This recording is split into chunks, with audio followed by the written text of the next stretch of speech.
સમાચાર સવારમાં આપનું સ્વાગત છે। આજના તાજા અને મહત્વપૂર્ણ સમાચારો પર એક નજર કરીએ તે પહેલા ચેનલને સબસ્ક્રાઇબ કરી લો। સમાચારની શરૂઆત કરીએ તે પહેલા સમાચાર સવાર ચેનલ તરફથી આપ સૌને દિવાળીની હાર્દિક શુભકામનાઓ।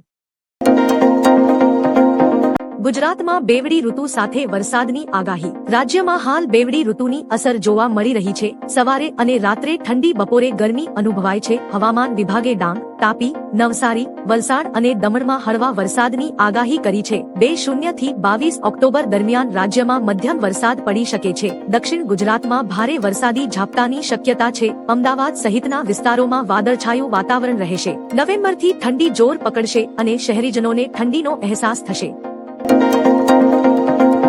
26 લાખ દીવાઓથી ઝળહળી ઉઠી રામનગરી। અયોધ્યામાં 9મો દીપોત્સવ ઉજવાયો। મુખ્યમંત્રી યોગી આદિત્યનાથે રામ મંદિરમાં દીવા પ્રગટાવી ઉત્સવની શરૂઆત કરી। રામ કી પૈડી ખાતે 26,11,101 દીવા પ્રગટાવવામાં આવ્યા, જેની ગણતરી 1,100 ડ્રોનથી કરાઈ। સીએમ યોગીએ રામકથા પાર્કમાં હેલિકોપ્ટરથી ઉતરેલા શ્રીરામ, સીતા અને લક્ષ્મણનું સ્વાગત કર્યું। માળા પહેરાવી, તિલક અને આરતી કરી, ત્યારબાદ શ્રીરામનો રાજ્યાભિષેક થયો હતો।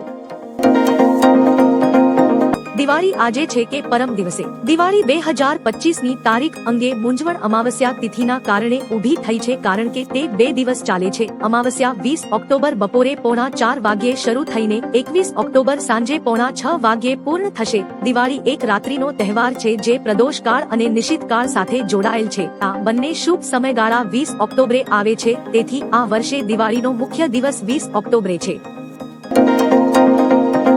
નલિયામાં સૌથી ઓછું તાપમાન નોંધાયું। ગુજરાતમાં શરદ ઋતુની શરૂઆત સાથે હવામાનમાં પરિવર્તન જોવા મળી રહ્યું છે। 9 ઓક્ટોબર 2025ના રોજ સમગ્ર રાજ્યમાં સૌથી ઓછું તાપમાન કચ્છના નલિયામાં 17 ડિગ્રી નોંધાયું છે, જે સામાન્ય કરતાં 3.7 ડિગ્રી ઓછું છે। કચ્છના અન્ય વિસ્તારોમાં ભુજમાં 23 ડિગ્રી, જ્યારે કંડલા બંદર અને એરપોર્ટ વિસ્તારમાં 22 ડિગ્રી આસપાસ તાપમાન નોંધાયું છે। દિવસ દરમિયાન ગરમાવો રહે છે, પરંતુ સવાર અને રાત્રે ઠંડીની અસર સ્પષ્ટપણે અનુભવાઈ રહી છે।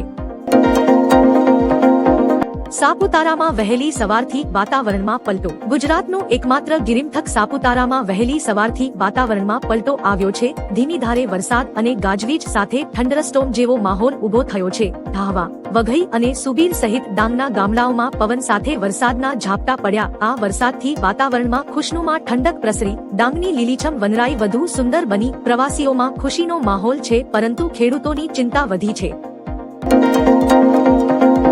અંબાલાલ પટેલની ભયાનક આગાહી। અંબાલાલ પટેલે દિવાળી અને બેસતા વર્ષે દક્ષિણ ગુજરાત સહિત અનેક વિસ્તારોમાં માવઠું થવાની આગાહી કરી છે।